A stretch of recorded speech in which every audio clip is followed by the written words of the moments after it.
ಮಹಿಳೆಯರಿಗಾಗಿ ಕೆಲವು ಸಲಹೆಗಳು.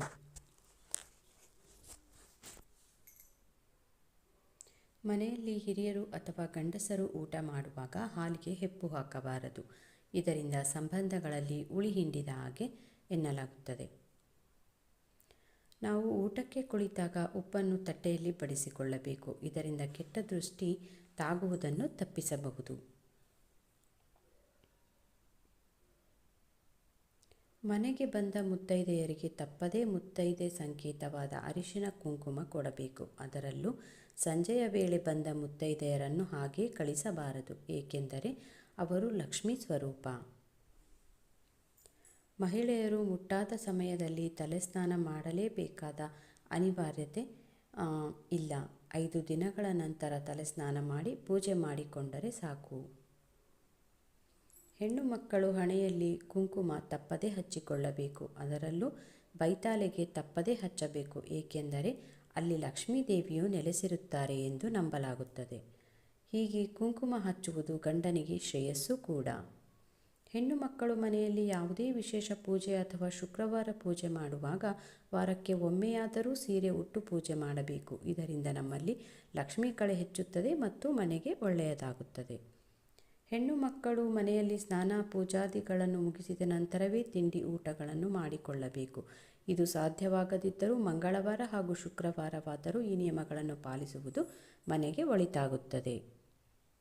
ಹೆಣ್ಣು ಮಕ್ಕಳು ಮನೆಯಲ್ಲಿ ಕಣ್ಣೀರು ಹಾಕಬಾರದು. ಇದರಿಂದ ಮನೆಗೆ ಒಳ್ಳೆಯದಲ್ಲ. ಹೆಣ್ಣು ಮಕ್ಕಳು ಮನೆಯಲ್ಲಿ ಸದಾಕಾಲ ಸಂತೋಷವಾಗಿರುವುದರಿಂದ ಮನೆಯಲ್ಲಿ ನೆಮ್ಮದಿ, ಸಮೃದ್ಧಿ, ಸುಖ, ಶಾಂತಿ ನೆಲೆ ಮಾಡುತ್ತದೆ. ಒಂದು ವೇಳೆ ಕಣ್ಣೀರು ಹಾಕಿದ್ದೇ ಆದರೆ ಮನೆಯಲ್ಲಿ ದಾರಿದ್ರ್ಯತೆ ಹೆಚ್ಚುತ್ತದೆ ಹಾಗೂ ಕೆಲಸಗಳಲ್ಲಿ ಯಶಸ್ಸು ಕಾಣದೇ ಇರುವುದು. ಮುಖ್ಯವಾಗಿ ಲಕ್ಷ್ಮಿ ಮನೆಯಲ್ಲಿ ನೆಲೆಸುವುದಿಲ್ಲ. ಮುತ್ತೈದೆ ಸಂಕೇತಗಳಾದ ಕುಂಕುಮ, ಅರಿಶಿನ, ಕಾಜಿನ ಬಳೆ, ಕಾಲುಂಗುರಗಳನ್ನು ಯಾವತ್ತೂ ತೆಗೆಯಬಾರದು. ನಮ್ಮ ಮುತ್ತೈದೆತನ ಇರುವವರೆಗೂ ತೆಗೆಯಬಾರದು. ಹೆಣ್ಣು ಮಕ್ಕಳು ಕಾಲು ಮೇಲೆ ಕಾಲು ಹಾಕಿ ಕೂಡಬಾರದು. ಒಂಟಿ ಕಾಲಲ್ಲಿ ನಿಲ್ಲಬಾರದು. ಕಾಲು ಅಲ್ಲಾಡಿಸಬಾರದು. ಇವೆಲ್ಲವೂ ಅಶುಭದ ಸಂಕೇತ ಹಾಗೂ ನಕಾರಾತ್ಮಕ ಶಕ್ತಿಯನ್ನು ಆವರಿಸುವ ಸಾಧ್ಯತೆ ಕೂಡ ಹೆಚ್ಚು.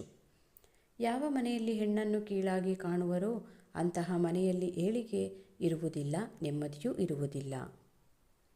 ಹೆಣ್ಣು ಮಕ್ಕಳು ಮಲಗುವ ಮುಂಚೆ ಎಲ್ಲ ಪಾತ್ರೆಗಳನ್ನು ಸ್ವಚ್ಛಗೊಳಿಸಿ ಮಲಗುವುದು ಒಳ್ಳೆಯದು.